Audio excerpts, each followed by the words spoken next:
Magia em RPGs. Galera, magia, a loucura, né? Tornar o impossível real, etc. Monstros terríveis, essas altas magias que conhecemos, personagens tendo magia. Hoje em dia, todos. Não foi sempre assim. E na verdade, magia, né? Não, Cotó.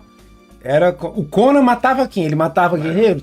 Sim, mas quem eram os vilões? Os magos. Os magos. Sempre. Ou criaturas mágicas. Criaturas mágicas, exatamente. Né? Que no universo de Conan, né, os monstros sempre eram criação de mago, ou uma magia que deu errado, ou né, um ritual. Né, um bicho que veio de um povo antigo, sim, mágico, exatamente. Então, isso aí, galera, tá lá na origem dos RPGs. Por isso que a live de hoje tem esse foco. Magia na história dos RPGs. Como ela era, como ela foi aparecer e como ela virou para hoje em dia. E como é que a gente lidar com isso no jogo, usando interpretações. Sim. E claro, esse vídeo aqui não só aborda isso, eu aqui o Cotó discutindo, contando coisa com vocês. Vai ter também no nosso chat que vai estar interagindo com a gente. Então, se você vai estar vendo esse vídeo aqui, se amarra aí. E, claro, participe de uma das lives para você também ser um dos que vai estar fazendo pergunta aqui. Que nem o pessoal vai fazer agora, daqui a pouquinho. E vai parar, não vou nem ficar editando coisa não. Vai direto, um bando de informação para vocês. Vamos começar agora com essa parte do nascimento da magia nos RPGs. Quando o Gary Gygax e o Dave Enos estavam lá criando os primeiros mundos de RPG. E até antes disso, o pessoal que brincava com essas ideias, todos eles eram lá assim, ó, afundados, bem naquelas histórias que a gente conhece. Era Senhor dos Anéis, mas era também muito Conan, era também muito Eric, Michael Moorcock, né, escrevendo O Campeão Eterno. E o pessoal que conhece a famosa, né, tabela N2, que ele possa até mostrar ela. Cotó, conta um pouco do que tem nessa tabela aí. Não faço a ideia, não lembro dessa tabela. Pelo amor de Deus, Cotó, é aquela tabela no final do Dungeon Master Guide, contando, tipo, livros aconselhados a ler para jogadores de RPG. E essa tabelinha famosa aqui... Inspirações, exatamente. Ela era, assim, tipo, fenomenal. Era a chamada Apêndice N, né? Então, eu vou abrir aqui, Apêndice N.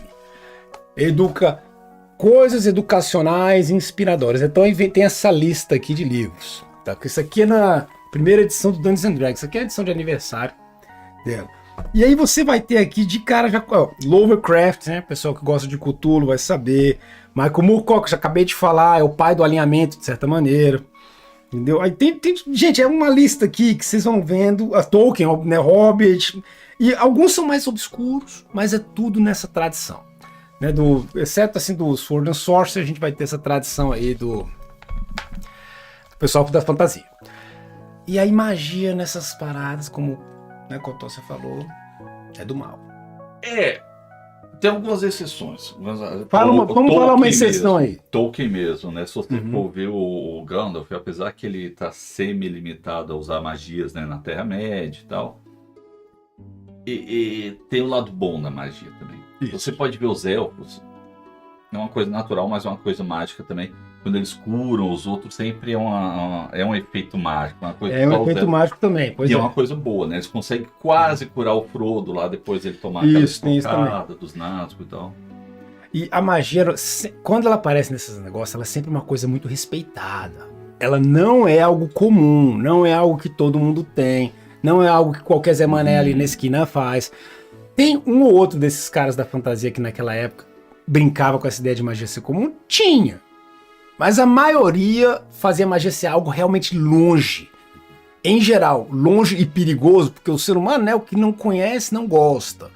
Entendeu? Tem essa coisa. Então, essa foi a origem do RPG. E aí, quando nasce o RPG, os caras criam as primeiras classes, eles pensam, beleza, quais vão ser os 3 grandes arquétipos? Eu sempre brinco com vocês que eu falo que antigamente, nesse ponto, era mais criativo, porque cada arquétipo podia virar o que quisesse, né? Então, um arquétipo vai ser o mais comum, é para ser o mais comum na mesa, que é o arquétipo que resolve fisicamente os problemas, que seria o arquétipo da pessoa que luta por algo. E o outro arquétipo é a pessoa que acredita numa força de fora. São os sacerdotes, né? Os clerics, paladino, de certa maneira, toda essa galera. Então, esse pessoal já tinha assim, um toque com a mágica, só que agora vem já o primeiro detalhe que muita gente não sabia. Sacerdote, paladinos, galera, nenhum deles tinha magia no começo do jogo, galera. Sim. Você falava que era clérigo, você era igualzinho ao guerreiro. Mais fraco até porque tu tinha menos HP. E tinha menos acesso a arma. Tinha menos acesso a arma, tinha limitações.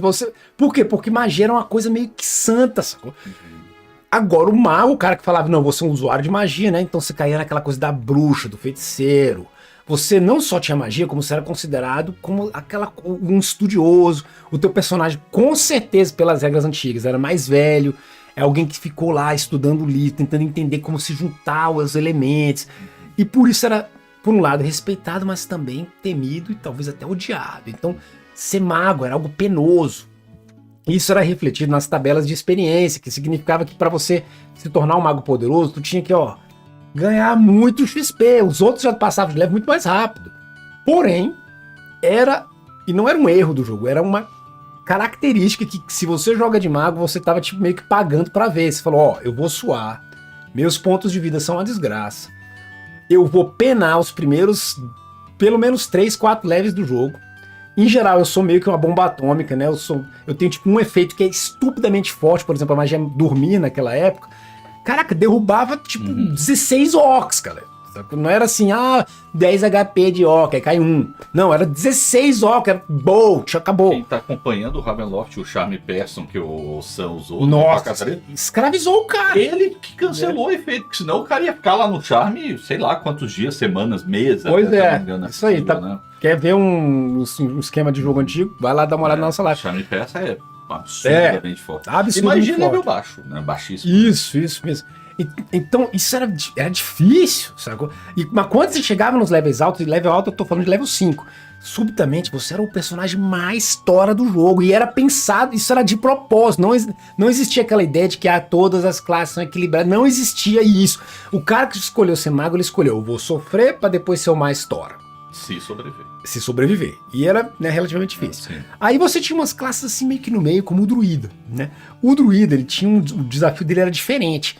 Você tinha que ir passando pelas hierarquias do druida, você ganhava magia relativamente rápido, mas tudo magia assim muito natural. A maioria das magias do druida, galera, quase não dava pra chamar de magia, era quase como que um poder que reflete o fato de você ser um druida. Por exemplo, eu sei ver o clima, eu consigo entender os animais. Então, você poderia dizer que é uma mágica, mas por outro lado você poderia simplesmente dizer que esse cara é uma velha, um velho ou um jovem, né? Eles não eram tão velhos assim, os druidas. Mas é uma pessoa que o animal se entende com ele e faz as coisas. Não é necessariamente mágico, sacou? Só que mecanicamente era uma magia. Transformar em animal, de repente, seria a parte mais mágica, né? Pois é, mas aí vem. Isso não é no começo. Não é no começo, isso só vinha muito depois. E, em geral, pra pegar as magias de druida e cavala, desse nível aí, o que é que tinha que ser feito?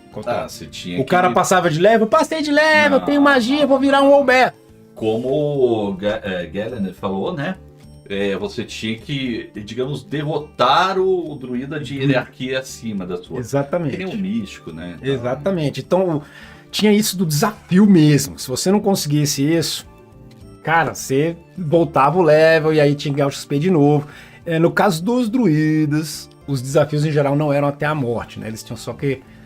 Se druida tivesse a tradição alfatiana, pra galera que não viu o vídeo de Alfati, que são os feiticeiros mais pancada que já existiam em Dungeons & Dragons, aí não, né? Aí era domo do luta até a morte, que só um imortal pra te desligar, etc. Thunderdome. É tipo um Thunderdome mesmo, né? Mas esse aí fica, pô... Quem não viu o vídeo, tem o vídeo, né, dos alfatianos, mas vamos voltar pro tema de magia genericamente.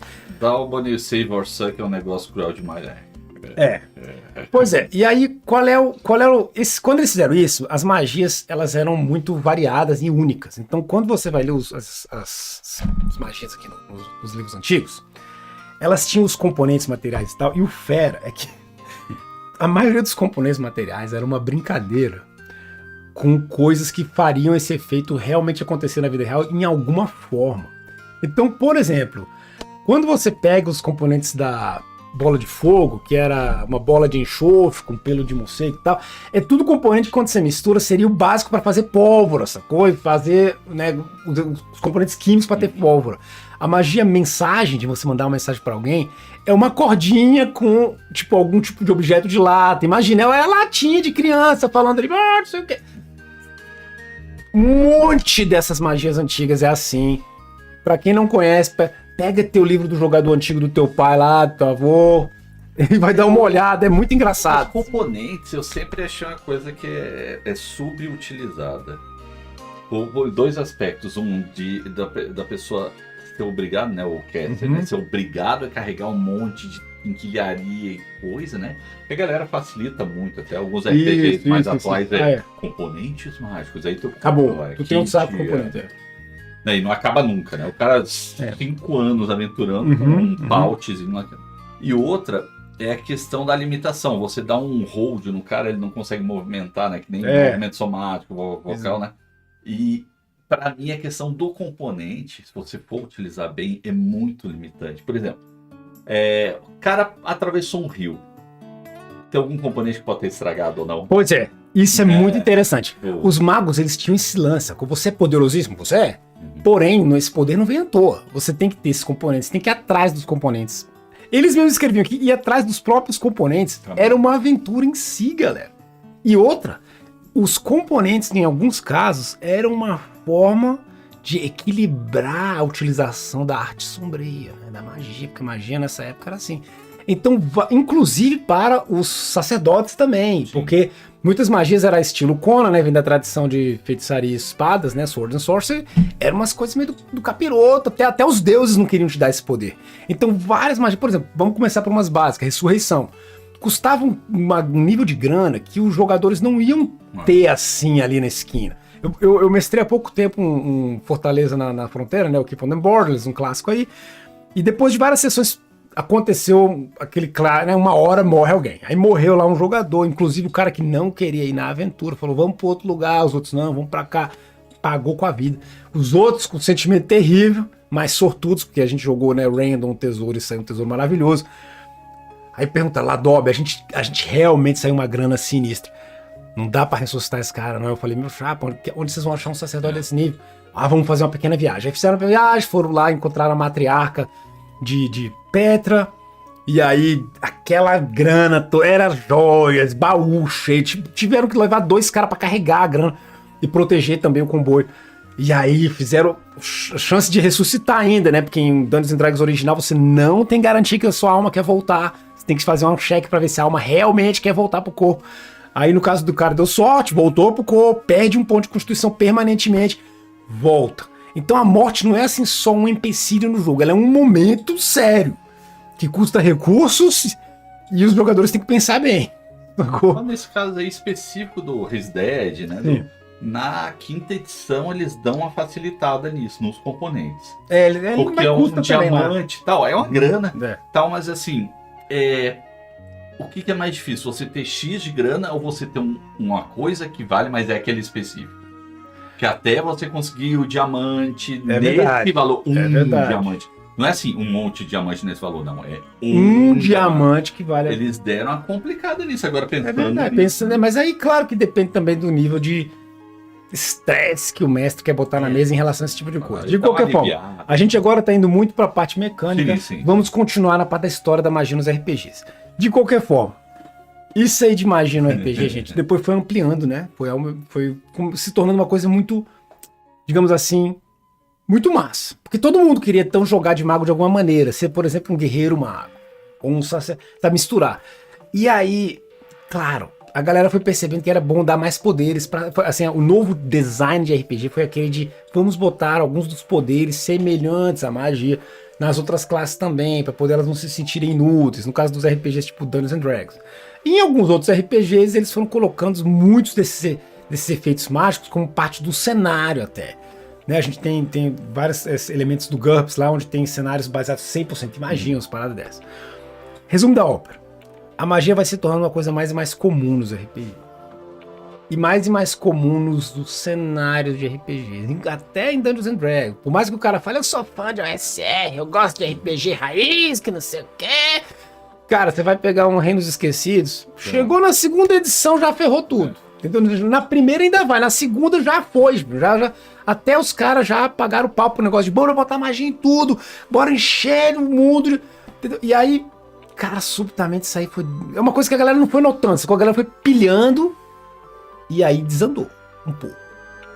Porque quando uma coisa que era pra ser única e misteriosa e sombria tá lá na esquina... Tipo assim... esse mundo é low magic. Aí o cara vira e tem um balão voador, 5 dragão amarrado lá e uma carrocinha atrás. Um negócio aí pode ser massa? Pode ser massa. mas o efeito de magia enquanto uma arte misteriosa, Sword and Sorcery, né, esse sentimento assim, ele se perde. Eu vou repetir aqui que isso é importante. Isso não é julgamento do que é certo ou errado de jogar RPG. Eu acho isso muito importante eu falar aqui, pra todo mundo que caiu, pra galera que caiu pela primeira vez na minha live minha. Eu não tô aqui pra pregar que existe um jeito certo de jogar RPG, não, galera. Eu tô aqui pra pregar que existem vários jeitos de jogar RPG, que infelizmente, querendo ou não, a galera tende a achar um jeito nessa vida quando começa a jogar o hobby e acaba ficando meio que casado com aquele jeito, a grande maioria dos jogadores, e não entra no conhecimento de que existe um monte de outras formas. E uma das formas que, obviamente, aí eu não vou também mentir, é a minha favorita, é a escola mais antiga, que teve o renascimento no movimento OSR, e ela tinha como característica isso, de que magia era uma coisa meio uau, magia, uou, né? Tem um respeito. Então, cenários que são high magic demais, com muita magia em qualquer esquina, eles são difíceis de fazer um efeito, um gênero desse. Dá pra fazer? Dá, mas é complicado. Então você tem que ver como fazer. Obviamente, sou fã de Mystara, Mystara sabe fazer isso de uma maneira bem feita. Se você vai jogar em Mystara, tu sabe, os Olfatianos são os feiticeiros poderosíssimos, completamente loucos, e que você tem que estar ligado como é que você vai lidar com esses caras, e você, né, vai ser o Tchatiano Conan ali enfrentando eles. Mas você pode fazer o invertido. Jogar o estilo Sword and Sorcery, como foi o Michael Moorcock e o Eric, e você é o quê? É um alfatiano louco, insano, mago, tendo que lidar com os bárbaros Conan da vida, que são os Tchatianos. Então, Mystara consegue fazer esse ponto assim perfeitamente. Vou dizer um abração, cara. Abraço pra galera acompanhando a gente na live aqui. Vamos fazer uma pequena pausa pra deixar o vídeo rico aqui com a galera que acompanha a gente. Tem tanta pergunta boa do chat. Vamos lá, Cotoledo, lê uma pra gente aí. Vamos lá, vamos voltar. Meu mestre não deixa achar um sacerdote qualquer, não. Tá certinho, não é festival. Eu, pelo menos, acho isso. É mais difícil achar o cara do que ter o item. Interessante isso daí. Isso é fera, porque dá pra usar pra outras coisas. Não, ao contrário, mais fácil achar o item do que o cara. Isso é legal. Mas dá pra usar pra outras coisas também, porque, por exemplo, no caso de alguns RPGs, a gente treina a gente pode ganhar habilidades só quando passa de leve. Então isso faz com que você passe de leve e ganhe habilidade. Agora, não só antigamente, como atualmente também, pode ser mais interessante de vez em quando ter certas habilidades, ou até uma habilidade que o mestre deixa o jogador criar, seja magia ou não, ou até uma nova magia, que você batalha por ela. Você tem que achar os componentes, você tem que encontrar uma pessoa que vai te ensinar, que isso seja uma parte da aventura, você encontrar aquela pessoa que vai te dar o treinamento necessário ou informação para você ganhar o seu novo poder. Eu te garanto, poderes ganhos com o mínimo de suor, os jogadores ficam tipo, uau! Então quando o teu jogador dizer, poxa, eu ganhei esse poder aqui de fazer isso com Ki no Monk, level 7, é fera, mestre. Posso fazer que vira um redemoinho de vento em vez de ser de fogo? Aí você fala, pode. Porém, você tem que achar o mestre do ar. O mestre do ar se encontra na Montanha Tal. E a galera, bora pra trás do mestre do ar. Aí já bota na aventura aí, mistura, entendeu? Então quando você bota na aventura esses elementos, os jogadores se sentem ainda mais ligados na tua campanha. Essa dica, ela ajuda muito a deixar a galera integrada no jogo. E, claro, você vai dizer, pô, pode desequilibrar. Cara, vai desequilibrar tu mudar o dano de fogo pra árvore de vez em quando. Não é, entendeu? Às vezes uma coisa pequena já deixa o jogador feliz e pra você dá muito mais pano pra manga como mestre. Vamos lá. Hoje em dia todo mundo é mago. É verdade, né? Isso que a gente tava comentando mais cedo aqui. É ruim ficar com magia com hierarquia como a do druida, onde a coisa escassa é bem melhor. Eu acho que funciona melhor. Pra mim, a minha opinião é que funciona melhor. Qual é a tua experiência como jogador? Quando você percebe, caraca, todo mundo tem magia. Todos nós. Como é que é lidar com isso na mesa? Não, de repente é até uma forma de você criar a história em cima disso, né? De beleza. Não é uma coisa escassa. Na esquina, o padeiro é mago, sabe? Tipo, inclusive tem um gibi que chama Top 10 que brinca com essa história, que lá não é assim, tem os super-heróis, é o contrário, todo mundo é super-herói, e aí são os policiais lidando com isso. Entendeu? Tipo, é um conceito que eu acho bem interessante também. Só que agora, como jogador, eu particularmente prefiro o negócio mais low magic, mais Greyhawk e tal. Porque, você surpreende mais, quando aparece alguma coisa mais mágica, né? E eu acho que fica mais próximo. Eu sempre gosto desse negócio da gente se identificar um pouco com o personagem, ou com o ambiente, ou com a situação que a gente tá. Então, quanto mais longe, quanto mais mágico, pô, é legal tal, mas eu vou me distanciando do jogo em si. Entendi. Porque vai ficando muito... Vai ficando uma loucura. Tem uma hora que vai ficando tão louco que aí a gente começa a ficar... Tipo... Tem esse problema de conectar. Essa parte da conexão dá pra fazer um vídeo só sobre isso, né? Porque isso é uma coisa muito importante como mestre de RPG. A gente tem que saber... E jogador também, a gente tem que saber tocar o quanto a gente deixa... Tipo assim, como é que eles... Tem um nome pra isso em livro, né? Que é aquela coisa da desconexão da realidade, né? Assim, o quanto você consegue acreditar no impossível dentro da história. Então tu tá vendo ali um filme que, naquele momento no filme, o herói é muito poderoso, tipo um John Wick da vida, tá vencendo todo mundo, dando tiro em todo mundo, fazendo tudo. Até ali você acredita, você pensa, não, o John Wick é estupidamente forte, mas um cara super treinado, assassino, ele conseguiria fazer esse tiro tudo. Agora, se do nada o John Wick pula de 7 andar, cai direto, sem tipo, nem ter uma freadinha ali num toldozinho que seja, e você vê ele levantando e só batendo a mão assim no terno, naquele momento a chance é gigante que você, como pessoa vendo aquele filme, vai pensar, peraí, quebrou, tu não consegue mais acreditar. Você pensa, não, cara, isso não existe. E essa parada do isso não existe pode rolar até num RPG onde existe magia. Se a quebra for grosseira demais. E isso acontece rápido se o mestre alopra na quantidade de magia e coisa acontecer. Ou pode acontecer um efeito meio Velozes e Furiosos também. Que assim, começaram os primeiros filmes uma coisa mais realista, né? Mais, pelo menos próximo do realismo. E aí, cada vez mais, você vai ter que aumentar a dose, aumentar a proporção para sempre continuar surpreendendo. E vai começando a virar, tiver que jogar o carro no espaço, sabe? Umas coisas meio que... pelo amor de Deus, né? Tipo, chega a um nível que não dá. Né? Pois é, mas até agora eu tava falando de magnitude e magia. Agora eu tô vendo nos comentários aqui que vocês escreveram algo bem bacana. O Iori tá comentando pra gente aqui sobre magia no DCC, né? O Dungeon Crawl Classics, onde pode acontecer várias coisas. Quando a gente faz a magia, às vezes ela dá errado, às vezes ela dá um efeito a mais, a menos, às vezes ela pode... E isso é uma coisa que bate muito com o tema de Sword and Sorcery original lá nos RPGs. Que é uma coisa que, vamos admitir, os primeiros RPGs não tinham muito... Eles não mecanizavam esse aspecto da magia, que é o quê? Que nas histórias antigas, a magia sempre tinha um custo muito grande para quem usava ela, né? Ela era sempre um perigo, sim. Era um ritual, sim. Dava para falhar.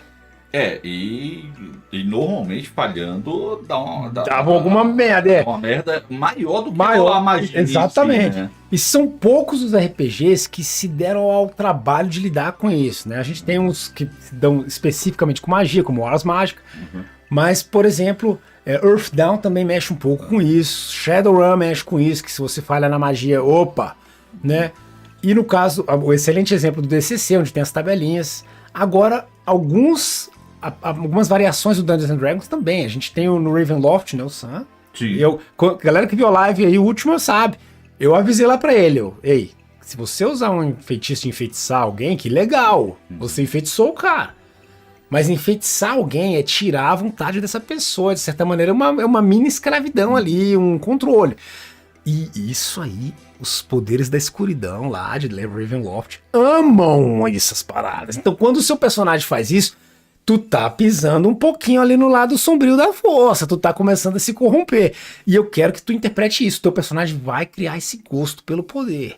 E aí os jogadores já ficam no maior respeito de sair usando magia à torta e à direita, porque pensam, ups.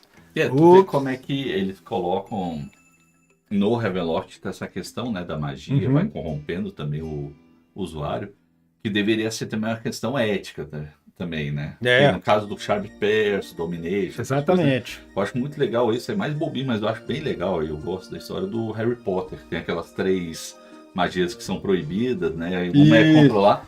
E é proibido por quê? Porque eticamente é errado. Né? Tipo, você vê, uma é controlar, outra é tortura, outra é matar, né? Mas assim, eles, claro, são de proporções diferentes, mas tu vê que todas são erradas pela ética. Por si só, E o Fere, isso bate com o comentário aqui de novo do Iori, falando sobre essa coisa de... e do Belf, como é que afeta a cultura e as pessoas, essa coisa das magias. Porque um lado é o lado cultural, né? Só de ter magia, as pessoas sabem que existe essa possibilidade. E quanto mais magia o teu mundo tem, mais essa possibilidade é uma coisa real que vai rolar lá. Tem um livro que eu aconselho para todo mundo que gosta de RPG, que é o Faiths and Powers, que é da segunda edição de Dungeons and Dragons, que são os deuses do Reino Esquecido. Aí tu vai me falar, pera aí, eu não gosto de Dungeons and Dragons, merda, eu não quero... Cara, você pode odiar Dungeons and Dragons. O livro é maravilhoso do mesmo jeito, porque o lance dele não é ser D&D. O lance dele e nem é ser Reinos Esquecidos. Ele é ser uma mistura de tudo quanto é panteão de divindades que representam diferentes crenças e como elas afetam a cultura do povo lá. E o cara que escreveu aquele livro, ele mandou bem demais. Então, quando você pega, por exemplo, os deuses da magia, ele coloca lá que ou Tyr, o deus da justiça, que a galera sabe que os caras do Tyr conseguem botar o povo pra não mentir. Então, quando numa cidade como Cormyr, lá no reino de Cormyr, vai ter sacerdote de Tyr viajando de vila em vila, parando na vila, e todo mundo já sabe, quando ele tá lá, a gente vai trazer tudo quanto é assunto. Meu marido tá me chifrando, e não sei o que, manda esse corno falar que não é verdade. Aí, na verdade, o corno sou eu. Aí o cara vai lá falar, não, mas eu não quero magia. Rapaz, diga a verdade, pronto, sabe? E as pessoas sabem que esse poder existe, então eles vão usar esse poder dentro, talvez, do sistema legal, dentro de como construir coisas, dentro de como planejar logística, saca? Comércio. O cara tá me passando a perna ou não, né? Pois é. E aí, nessa hora, a gente tem que lembrar, se o mundo for high magic, as pessoas vão conhecer os truques mais comuns. Não vai ter dessa de que dá pra fazer aquela magia olho de tolo e qualquer comerciante experiente vai cair nessa, não. Então, você como mestre não pode esquecer esses efeitos. E você como jogador tem que... pode ajudar o seu mestre nessas horas também. Tanto lembrando ele, às vezes, o que algum NPC faria contra em alguma situação, como também, tipo, você mesmo, meu personagem, provavelmente, se for um mundo high magic, né, de alta magia, tipo, você esquecido, não, meu personagem saberia disso, conheceria de leve isso. Cara, esse comentário do Rafael Félix é muito interessante. Vocês falando de magos, né, meu mestre não deixa qualquer um pegar nível de mago em multiclasse. Por exemplo, já somos cascudos, então ele exige uma boa explicação. Magos precisam estudar, não vem do nada. Isso é interessante nesses RPGs partir da terceira edição, né, no caso da D&D. E você, sei lá, é guerreiro, 1, 2, 3, 4. Não vou pegar um nível de mago. Como assim, né? Como assim? De onde é que saiu isso, né? Uma coisa é o cara pegar de guerreiro, né? Ele, tô vendo. E até assim, mesmo assim. Agora, mago é mais complicado, né? Porque aí divide, claro, né? Se a gente tá jogando mais só mecanicamente ou mais com história, né? Quanto mais com o roleplay você joga, mais você vai dizer, o meu personagem sempre foi interessado no oculto, tava lá estudando livros o dia todo, passa 3, é um guerreiro, mas à medida que ele foi matando feiticeiros ou enfrentando, ele foi lá se entender assim pelo oculto. E aí, depois de 3 levels disso, ele lendo, finalmente ele pega um level de mago. Então, o cara teria uma paladino, chegou lá, paladino 4, vou virar clérigo 1. Pô, beleza. Aí faz sentido, né? Simplesmente a fé ficou maior. Vamos lá, Iori. Cara, um do outro, né, que tá sempre no canal desde o começo. Eu também prefiro low magic. E nos meus jogos a magia é mercurial, assim como no Dungeon DCC, né? Isso pode acontecer de tudo. Pode corromper como se fosse uma droga. Falhar demais pode até deixar insano. Pô, legal. Falando nisso, eu lembrei do Mage, né? Do White Wolf, né? Da White aquele negócio do paradoxo, todo aquele negócio que é muito legal. Muito legal também, Isso aí, galera, como vocês estão vendo, a tradição da magia, ela foi crescendo, se tornando uma coisa maravilhosa, né? Uma das magias que eu acho mais legal é a coisa quando a magia não é nem assim da corrupção e nem também só todo mundo faz magia, e sim da insanidade, que é a magia selvagem. A magia selvagem, ela nasceu nos Reinos Esquecidos, numa das histórias lá, tem todo o tempo das perturbações, tem uma campanha inteira jogada mostrando isso da gente aqui. Wild Magic é original. É original dos Reinos Esquecidos. A primeira tabela de magia selvagem foi de uma aventura chamada Tantras, do Reino Esquecido. Que eu sempre penso, claro, é mais antigo o programa, mas eu sempre lembro do Presto, lá do Caverna do Dragão. Mas o Presto já veio depois também, cara. Não, sim, é de 80 e alguma coisa, mas mesmo isso assim, aqui saiu na época do AD&D, galera. Isso aqui era pra ser a primeira, mundo de RPG, depois do Greyhawk, né? De qualquer forma, a magia selvagem, ela tinha essa coisa, né, de que você jogava uma tabela gigante. No começo era uma tabela gigante, não, era pequenininha. Com uma chance enorme de só dar coisa ruim. Era uma chance pequena de dar coisa boa. E aí depois eles, não, peraí, vamos mudar essa tabela aí. E aí eu considero a melhor tabela é a da segunda edição, que é a tabela de 100 possibilidades. Mas assim, é coisa tipo virar samambaia até abrir portal pra outra dimensão. É uma loucura completa. Ela não foi feita para ser assim fácil de jogar, ok? Tipo, no sentido de que o mestre vai ter que improvisar, vai ter resultados completamente assim de quebrar uma situação. Então você tem que estar preparado para aceitar isso como mestre, né? E o jogador também, porque pode ser umas coisas assim muito, muito loucas, né? Aí a quinta edição decidiu diminuir pela metade a variação. Provavelmente com efeitos menos drásticos. Muito menos drásticos, eles diminuíram assim pesadamente o nível de loucura dos efeitos. Então rolam umas coisas engraçadas, tá? Rolam umas paradas interessantes, perigosas até, mas não é nada nem de leve no perigo que era da segunda edição. Né, nessas edições mais novas, então, assim, eu vejo muito mais poderoso, né? Ou seja, tem formas de corrigir algumas coisas de uma forma mais fácil. E ao mesmo tempo eles deixam uma forma sempre protegendo os jogadores. Né? Tipo, tem mais HP, os caras não morrem de qualquer jeito pra magia. Exato, dura 1 hora, sei lá. Pois é, mas vamos ser honestos, do ponto de vista de design de jogo, você quer fazer um jogo que a galera consegue mestrar melhor. Claro. É bacana, né? Ô, galera, não é que eu particularmente, eu gosto da quinta edição, gosto bastante, inclusive, de repente vocês me crucificam. Eu gosto até da quarta, inclusive, eu acho a quarta melhor que a terceira, galera. Agora vai me matar mesmo, mas tudo bem, né? Mas assim, eu prefiro a segunda e tal, mas tem nada contra a quinta. Inclusive, eu acho muita coisa interessante da quinta, o Advantage, Disadvantage. Sim, teve umas inovações bacanas também, Ó, agora tem uns comentários interessantes, né, galera? Galera, ó, a gente orgulho do pessoal do canal. Porque a gente tem um pessoal aqui conhece a fundo, né? Leitor de R.A. Salvatore, né, das aventuras do Drist, comentando, né, porque os caras também não conseguem ler tudo que é criado, né, cara?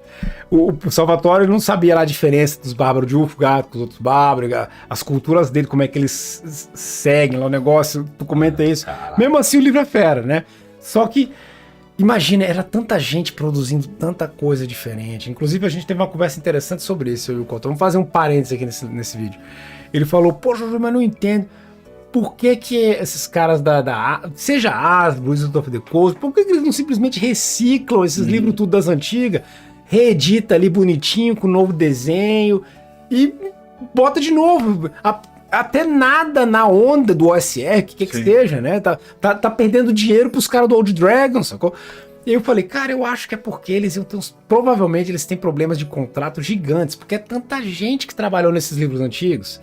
E aí eu não sei quanto é que, mas eles também não vão saber quais são os contratos que esses caras fizeram para pagar os desenhistas antigos, as ideias que foram colocadas no livro tal, pode usar tais NPCs porque foi escrito pelo Aaron Alston, não pode, E aí os caras acham que desistem, sacou? Pensa, não, deixa pra lá, bola pra frente. Sacou? Pera, vamos continuar focado aqui na história. Galera, magia. Então aí agora a gente tem essa coisa da magia ser, né? Porra louquice. Todo mundo tem magia. Opa. Não, o último comentário que eu achei bem interessante da Bellic aqui.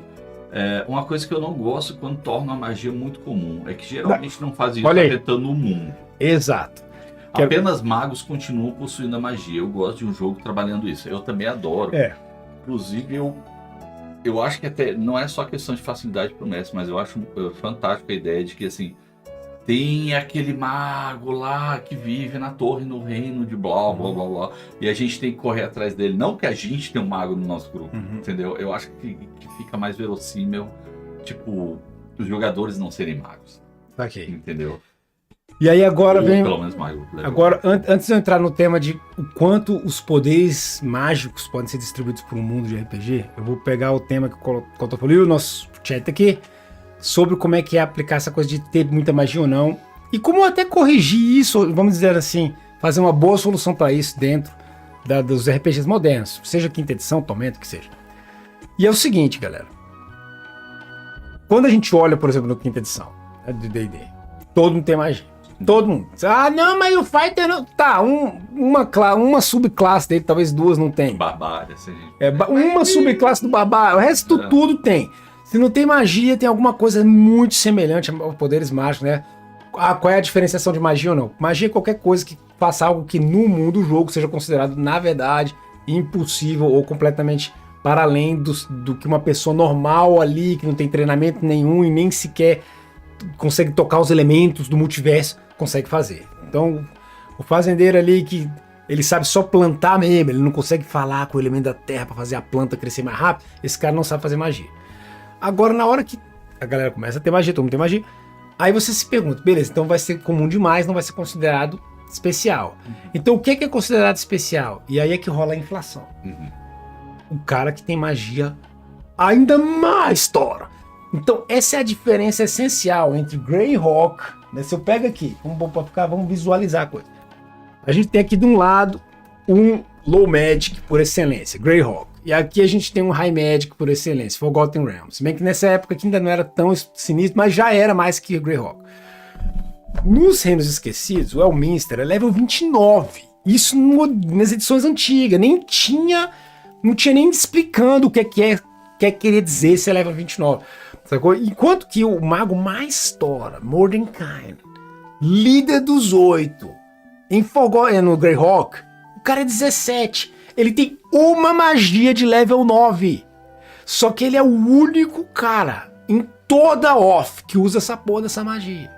Claro, se você dá uma cavucada nas lendas de Greyhawk, vai ter assim os caras que o Mordenkainen pesquisava, o cara tipo o Sararak, né, o Vecna, que chegaram nos níveis mais tora, mas até eles, comparado ao Elminster, falando sério, eram uns bananas naquele período, sacou? Porque os caras do Forgotten, ele aloprou, porque ele sabia, todo mundo, ok, vai ter muita magia, ok, um mago level 7 é um cara ali da esquina que é alquimista, então isso quer dizer que o Elminster, pra ser especial, tem que ser um cara que realmente chamar meteoro pra ele quero coçar minhas costas. Aí fez o quê? Level 29, massa. Sacou? Então, a gente tem a Simbu, a gente tem as 7 irmãs, sabe? Nos Reinos Esquecidos, o que é considerado magia tora é uma parada muito mais, assim, do que, por exemplo, que em Greyhawk é considerado magia tora, sabe?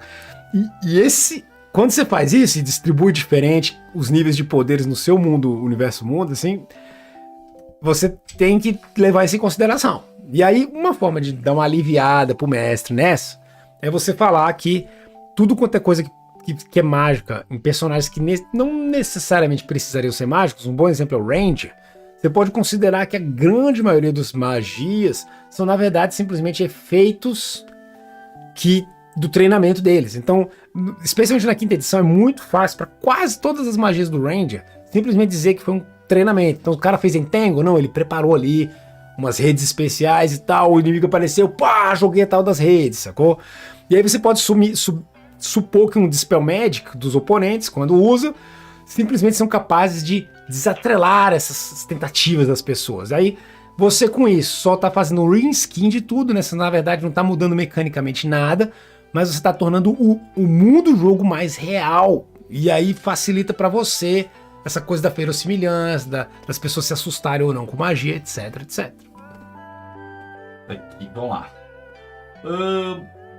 O Iori, eu posso até não gostar muito das edições que estão de terceira edição para cima, mas mesmo assim eu não tiro delas o crédito por trazer tanto material bacana, legal, é verdade, tem muita coisa boa. E que bons mestres podem sempre reaproveitar.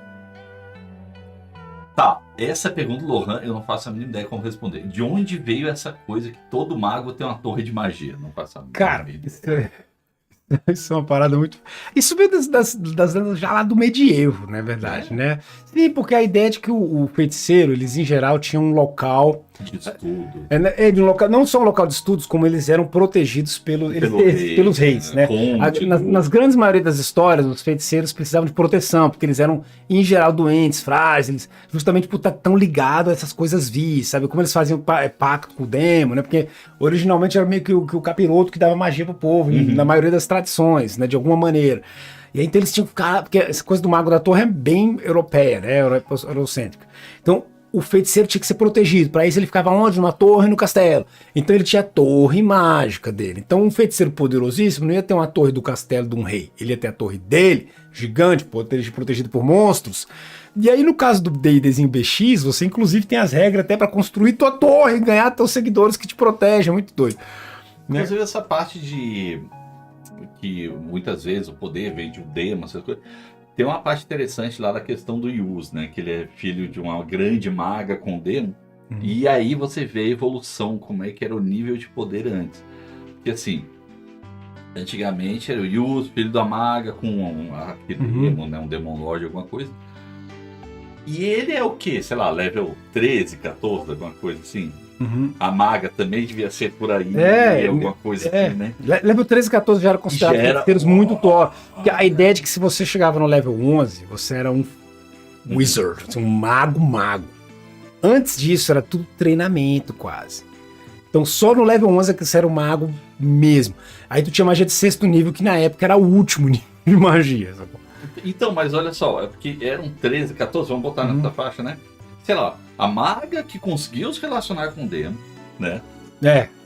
Hoje em dia, pra você, sei lá, chegar na frente do demo, tu nem sonha em chegar antes do level, sei lá, 18, 19, alguma coisa assim, né? Então teve essa escalada de poder absurda. Não, muito doido isso aí. Tem mais comentário bom, que outra coisa, por causa de magia tem patente. Todas as magias bases do livro do jogador tinham um inventor, é só olhar o livro sobre o Netheril. Ah, sim, o Forgotten Realms, o cara quando pegou o Netheril, ele foi muito fértil, porque ele botou todo assim, eles botaram tudo bonitinho, como foi a história da magia toda, né? A gente sabe que a Mistra morre, ressuscita, ou melhor, morre, é mudada pra outra, remudada, desmudada, e sempre que isso acontece, a magia vai se modificando, né? O massa é que várias das magias que a gente conhece, famosas hoje em dia, algumas sem o nomezinho na frente, elas, originalmente nas primeiras RPGs, elas vinham dos jogadores que criaram as magias. Então, quando os caras botaram as magias depois nos livros, eles botavam Tenser's Floating Disc, que era o disco voador do Tenser, que era o personagem, se não me engano, do filho do Gary Gygax, que era... Eu quero até fazer um short sobre isso. O Tenser, galera, ele era o principiado. Ok? Vamos ser honestos aqui. O Tenser é o He-Man. Tá legal? Ele é um mago que, na verdade, é um bunda mole. E aí, quando ele usa as magias dele, ele se torna um fighter. Tipo, é simples desse jeito. Todas as magias do Tenser, com exceção do disco flutuante, curiosamente, né? Mas bate com a coisa de ser, né, old school, né? Que queria ter um jeito de carregar o tesouro pra fora da dungeon. Mas de resto, as magias do Tenser todas são de deixar ele como um guerreiro. Ou elas melhoram a faca dele para ser tipo 2 ataques por rodada com mais de dano no comecinho, até chegar a magia mais tora dele, que é a transformação de Tenser, onde você vira um mago, um fighter do level que tu é como mago, teu HP é dobrado, que é um pouco menos do que seria de um fighter, mas mais ou menos, e você dá muito mais ataque com a tua faca, com o teu cajado, se você for esperto e usou a magia de força do Tenser antes, né? Não a normal força, a força do Tenser, dando bolacha de um de 6 mais 6 de dano, que naquela época era uma monstruosidade de dano.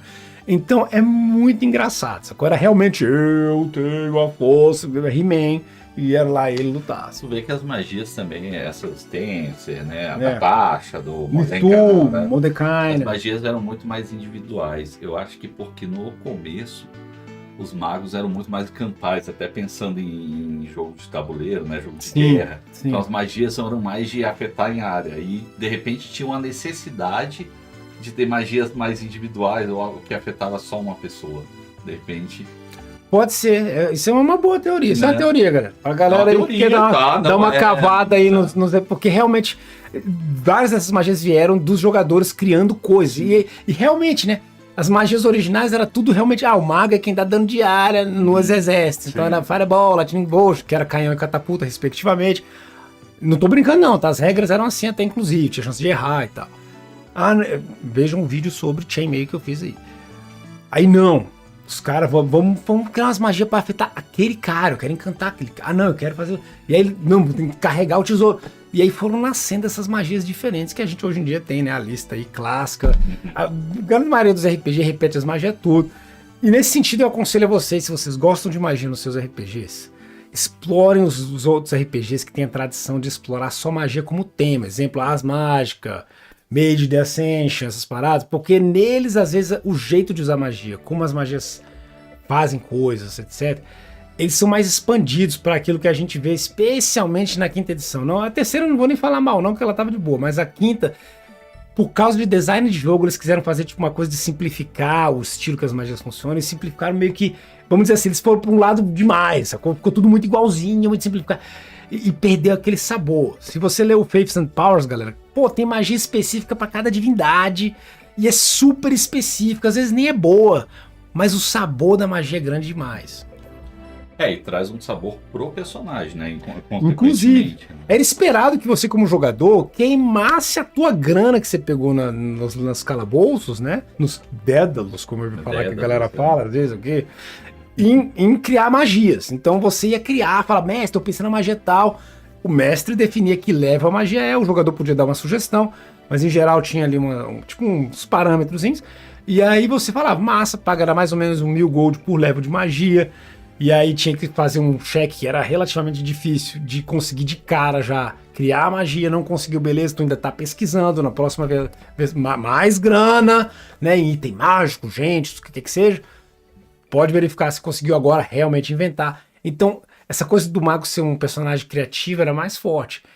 E aí agora a gente volta para uma última pergunta, eu acho que para fechar essa parte da live aqui, né, e do vídeo até, né, sobre magia, que é o que eu faço com o meu mago level 1 depois que ele deu a magia dele? Fiz a magia, pá, agora eu vou dormir. Poxa, não, brincadeira. Foge, não, né? Eu acho que a magia... Mago level 1, né? Que ele tem uma magia. Essa é a pergunta clássica de OSR. Eu sou um mago, level 1 tem uma memorização. Eu acho que assim, ele na verdade ele tem recurso pra caramba, e a magia é o último recurso dele. É quando assim, lascou. Se eu não fizer isso, eu vou morrer. É tipo assim, usei a magia, beleza, agora eu vou voltar pra vila. Agora, quais são esses recursos que você tá falando? Não, tá mais porrada em si, mas na verdade é muito mais do jogador resolver as situações sem ser porrada necessariamente. Principalmente mago, né? Porque se você... Na porrada tu vai apanhar, cara. Não adianta. Na magia você tem uma magia. Ah, mas é sleep, derrubar uma galera. Beleza, uma sala você limpa lá, e aí, né? Depois. Então você tem que resolver todas as coisas na base da inteligência. Você tem que ser sagaz. E aí tem aquela coisa. Sei lá. O jogador que joga de mago, em geral, ele vai tentar justamente ser esse cara que procura por os recursos, outras formas de fazer as coisas. Sim. Curiosamente, né? O pessoal tá fazendo vários comentários bacanas aqui, falando do problema do... Porque o Gygax criou o mago, mas eu acho que quando eles foram fazendo as coisas, o mago era mais pra ser vilão, sabe? A ideia não era ter tanto jogador sendo mago, né? Mas ele mesmo, o personagem dele era mago, que era o Mordecai, né?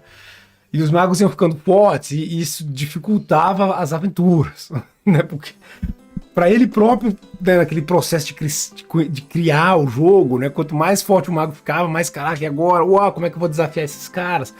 Sem falar que o HP dos jogadores não tinha uma diferença tão grande de pontos de vida entre as classes naquela época, tá? O mago level 1, ele tinha uma chance muito boa de ter um HP semelhante ao guerreiro e o sacerdote, talvez um ponto a menos só. E só depois é que foi ficando essa diferença.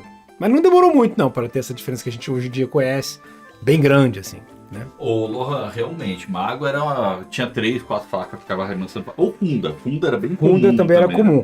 Mas outra coisa que era comum era o seguinte, o mago era de certa maneira esperado que o mestre ia colocar tesouros no labirinto e que vários deles iam ser coisas que só o mago conseguia usar. Então você ia ter, por exemplo, uma varinha mágica com talvez 7, 10 cargas ali de míssil mágico, ou você ia ter um pergaminho que conseguia fazer alguma coisa especial que o jogador podia usar também. Então várias dessas possibilidades não era para ser assim contido demais. O mestre não podia segurar tanto os recursos.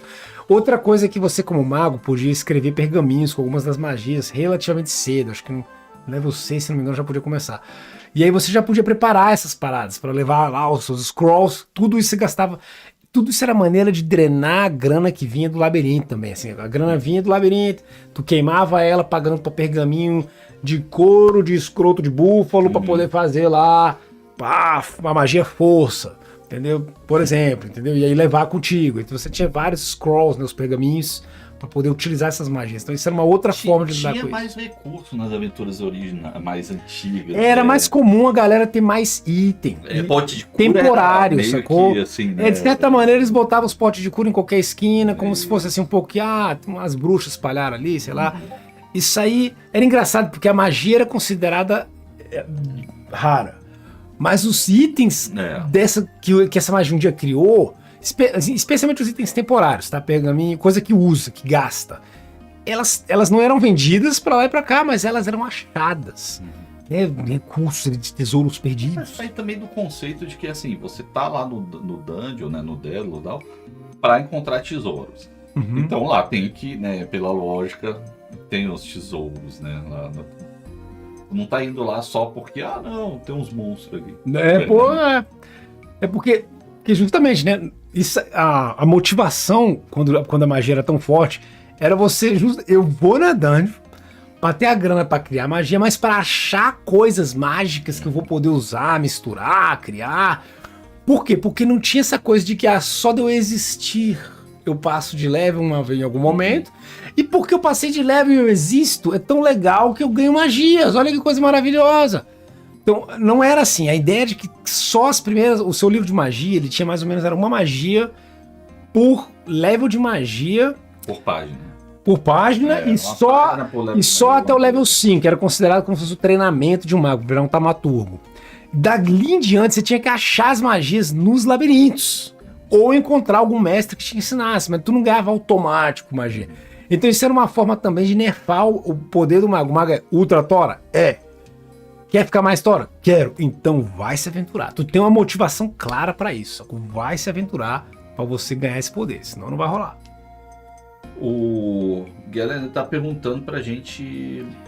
Tá pedindo pra gente falar de Wish. A magia Wish. Antes de encerrar, beleza. Vamos pra fechar a magia desejo. A magia desejo variou muito, mas ela sempre teve um tema central.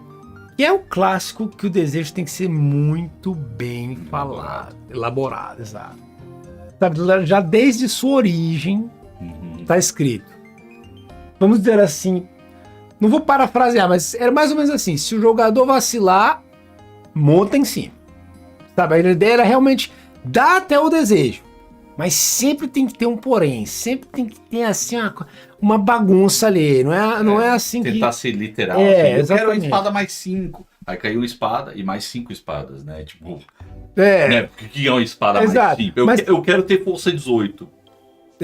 No mundo não tem lógica de se bem que o Beckman, né, com a sabedoria do Aaron Alston, que era um cara do design fantástico, eles pegaram o Wish e falaram, beleza, bora pelo menos dar uma certa guia pro mestre. Um pouco mais, que seja melhor do que só sacaneia o jogador. Quais são os limites? Essa do sacaneia o jogador é um pouco Gygax, o estilo, né? Mas porque o Gygax tinha um pouco disso de querer desafiar os seus jogadores, né? Então ele queria que o jogador pensasse como é que eu vou formular essa palavra de tal maneira que ele não vai poder me sacanear muito, mas ele vai conseguir. Então tinha um pouco disso, assim, né? Enquanto que no Aaron Alston era mais aquela cultura do que, tá aqui o que dá pra fazer, tipo, padrão. Se você usar o desejo dentro desse padrão aqui, eu não vou te encher o saco. Foi para além disso, eu vou te encher o saco. Mas... abusou, né? Abusou. Então, por exemplo, um clássico, né? Você falou do 18 aí, era que você podia botar um atributo para 18 temporariamente. Eu acho que era uma hora, era um dia, alguma coisa assim. De qualquer forma, você podia fazer isso aos fins de, por exemplo, solucionar um grande desafio, ou realizar um ritual, sabe? Tipo assim, o desejo de fazer com que você botasse o teu poder para muito mais. E você podia gastar o desejo também para permanentemente subir algum dos seus atributos, só que isso custava um pouco de idade sua, e você levava um tempo até poder sequer usar desejo de novo. A Wish também, né? Perdia idade, não era? Sim. O caster, né? Você envelhecia. E aí tem outra que, no caso do Beckman especificamente, você não podia usar o Wish antes de ser level 36. Tipo, ela... a magia tem. É level 9? Mas eu ganhei level 9 no level 21. No Beckman é 21. Aí, não. O Wish só quem ganha é quem é level 36. E tem inteligência, respectivamente, sabedoria para os sacerdotes, máxima. Senão não ganha. Então era muito mais limitado. Não era assim, praticamente só quando o cara já tá no final do jogo do Wish. E olha lá. E olha lá. Tem a questão do atributo. Isso. No AD&D não era o caso. No AD&D, era até esperado que você de vez em quando encontrasse um Jin, tivesse uns desejos, sabe? Essa magia era comum a ideia de tentar os jogadores com desejos dos demos, né? Que os demos falavam. Porque uma boa parte dos demos mais fortes tinha lá, realiza um desejo. E aí, né? E aí, aliás, eu já botei vocês numa dessas. Cara, tem uma história, essa história é fantástica. Não sei se é a mesma, mas de aventura era eu, Emanuel e o Vicente. Em Porgota, inclusive, Underdark. E a gente era level baixo, 3, 4, 2, sei lá, alguma coisa assim. E a gente achou um anel. Não, um anel não, minto. Em algum momento, eu sonhei que meu Deus tinha conversado comigo e tal. E eu amanheci meu machado, né? Que eu era um anão Fighter Cleric lá de Clanguedin, né? Tinha virado prata, sei lá, alguma coisa assim. Beleza, tá, meu machado, né? E eu pensando, tomara que tenha virado mais um, né? Meu machado, alguma coisa assim. E aí, começou, tá, a gente se aventurou. Em algum momento, meu Deus, a gente tava no Underdark e tinha tomado um Darkness. Eterno, né? A gente tinha tomado uma Darkness, alguma escuridão, coisa. Escuridão. E aí, eu vou rezar pro meu Deus pra soltar uma magia de luz. E aí, luz. Aí beleza, é o machado que dá luz. Tá, deu mais um tempo, tomamos outra magia escuridão, luz, Aí chegamos em uma outra situação que eu não sei o que houve, que a gente precisava acertar algum monstro e eu não conseguia. Aí vou rezar pro meu Deus pra ver se ele me ajuda. Aí o machado brilhou, bless, né, bênção. Aí o Júlio olhou pra nossa cara, beleza, você acabou de gastar o terceiro wish.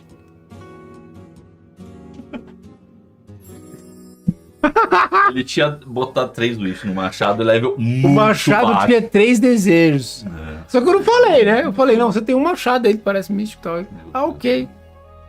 Aí foi usando. Não, era tão comum, eu pensei, não, é nível baixo, não vai ser um machado mais um, e olha lá, né? Nossa, foi muito fera. Eu lembro que eu ficava internamente, eu ria muito dessa. Cara, Galera, isso é um excelente encerramento para esse vídeo. Se vocês gostaram desses vídeos, vai lá no canal, vai ver mais, galera. E participe das lives, que aí você pode também botar as perguntas aqui. E agora... Rotosque da não clérigo é tão natural quanto o sol emitir luz. Pois é isso aí, rapaziada. É isso aí, Esse foi meu primeiro anão clérigo, pra falar a verdade. Torgun. Torgun. É verdade, Torgun. Foi o primeiro anão clérigo. Foi a aventura do Olum, mestre do Orukun. Não era não. Era Torgun Boric Cylinder. Exatamente, que enfrentavam Olum, o mestre do Orukun. Que eu sempre falava, vocês encontraram Olum, o mestre do Orukun. Tem até um desenho do Olum lá que eu fiz.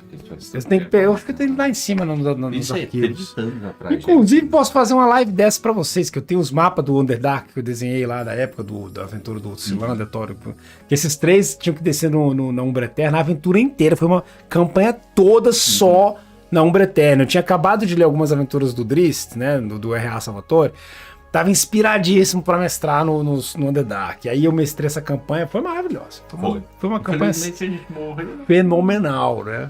Morreu de besteira. Uma pergunta aqui, Lohan. Ladop, tem uma classe favorita? Uma boa pergunta, cara. Eu sempre adorei druida, velho. Muito. O druida antigo. Mas se eu for pra falar honestamente assim, a minha classe favorita... Bardo, não? Alguma coisa assim. Bardo, não, cara. Provavelmente é Cleric. Porque eu gosto dessa variação de você poder escolher várias divindades e a bagunça que dá pra fazer com os vários deuses. Né? O Clérigo, você sempre tá jogando com um personagem novo. Né? Clérigo é sempre um personagem. Mudou o deus, é outro personagem. É quase outra. Se for então nas edições antigonas, assim, é quase outra classe. Sim. Que nem tava falando antes do Fate, né? Avatars ou versões, né? Na segunda edição também tem muito isso, né? De cada deus. Se tu pegar o Monster Mythologies, cada deus muda muito. Muito. Dá um sabor a mais, assim. Dá um sabor a mais. Tanto que eu era um clérigo que usava machado. Isso. Então, é um clérigo que usava machado. Aí, galera, é isso aí. Essa live foi muito boa. Quando eu tenho que dormir, que amanhã vai voltar, vai viajar. Aí, quinta que vem, não, é óbvio. Temos o quê? Ravenloft, 1890. Em Lamorde, a galera tomou aqui nos peitos de uma criatura lá de Ravenloft. Que, uns estão dizendo que é um Frankenstein de Ravenloft, outros estão dizendo que é o Dr. Jekyll. A galera não sabe qual é, mas perigoso. Quanto HP tu tá agora? 4. Eu acho que uns 4, 3, alguma coisa 4 assim. HP. Com uma porrada. Não, foi 2. Uma deu 3, 4 de dano. Então é isso aí. Se gostaram da live, espalhem a palavra do RPG Ladobianos. E só voltando uma coisa, antes foi falado bem no comecinho da live, não sei o que de sistema e qual o jeito certo. Cara, o melhor jeito de jogar RPG é o que todo mundo se diverte, não interessa o sistema. Incluindo o mestre. Incluindo o mestre. Então é isso aí, galera. Fica um abração pra todo mundo. Valeu, galera. E até a próxima. Até mais. Aventura antiga merece um